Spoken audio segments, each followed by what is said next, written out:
نحمده ونصلي على رسوله الكريم أما بعد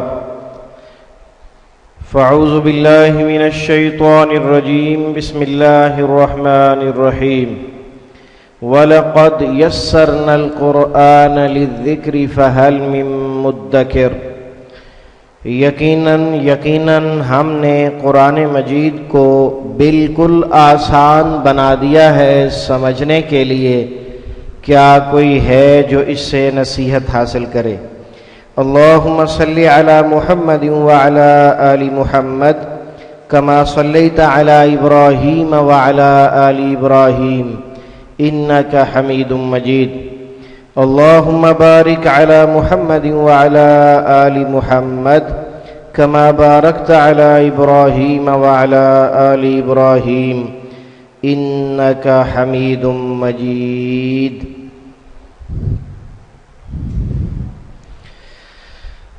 معلم القرآن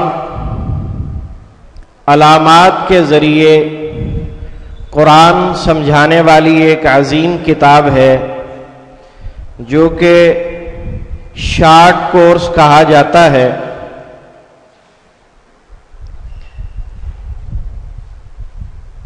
آج کا سبق شروع کرنے سے پہلے سبق نمبر 2 جو ہم نے کل پڑھا تھا اس کا خلاصہ، تاکہ پڑھا ہوا سبق یاد آ جائے۔ سبق نمبر 2 میں ہم نے فعل کے شروع میں آنے والی 4 علامات پڑھی تھیں، یا، تا، حمزہ، نون۔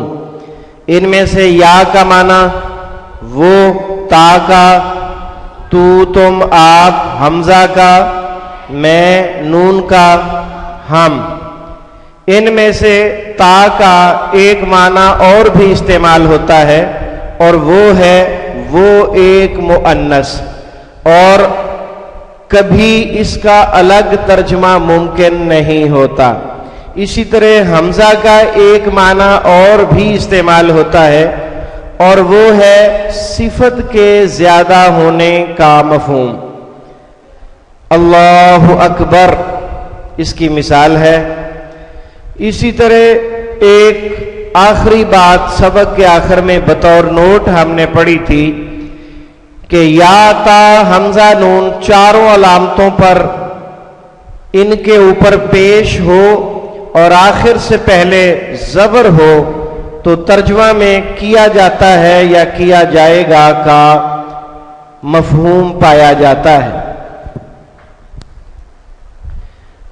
اب ہم آغاز کرتے ہیں اپنے سبق، آج کے معلم القرآن کے سبق نمبر 3 کا۔ اس میں 3 علامات ہیں، واو الف، واو نون زبرنا، یا نون زبرنا۔ یہ تینوں علامتیں ہمیشہ الفاظ کے آخر میں آتی ہیں اور جمع مذکر کو ظاہر کرتی ہیں، ہمیشہ الفاظ کے آخر میں آتی ہیں اور جمع مذکر کو ظاہر کرتی ہیں۔ ان میں سے جو پہلی علامت ہے واو الف، یہ عام طور پر فعل کے آخر میں آتی ہے اور سمجھانے کی غرض سے اس کا ترجمہ سب کیا جاتا ہے۔ اس کے ترجمے میں لفظ سب کا استعمال علامت سمجھانے کے لیے ہم کرتے ہیں، ورنہ ضرورت نہیں ہوتی، کیونکہ جب ترجمہ کیا جا رہا ہوتا ہے تو ترجمہ آٹومیٹکلی جمع میں کیا جا رہا ہوتا ہے۔ اس کی مثالوں سے آپ کو بات اچھی طرح سمجھ آ جائے گی۔ قالو، ان سب نے کہا۔ اگر آپ سب نہ کہیں، انہوں نے کہا، اس کے ترجمے میں بولیں تو بات پھر بھی سمجھ آ جائے گی کہ یہ جمع ہے، انہوں نے کہا۔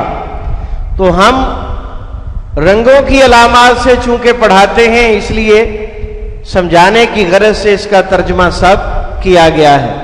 قالو قول سے نکلا، قالو ان سب نے کہا، آمنو وہ سب ایمان لائے، آمنو وہ سب ایمان لائے۔